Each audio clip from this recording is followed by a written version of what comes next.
পৃথিবীর সবচেয়ে বড় অপরাধটা হলো অতিরিক্ত ভালোবাসা।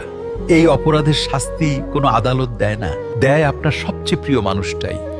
প্রতিদিন একটু একটু করে আপনাকে ভাঙবে, প্রতিদিন নিঃশ্বাসে নিঃশ্বাসে কষ্ট ঢুকিয়ে দেবে। এটা এমন এক যন্ত্রণা যেখানে কান্না আসে কিন্তু চোখ ভেজে না, মরতে ইচ্ছে করে কিন্তু মরাও যায় না।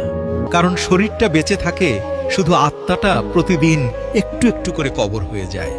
প্রিয় মানুষকে ভিডিওটি পাঠিয়ে দিন।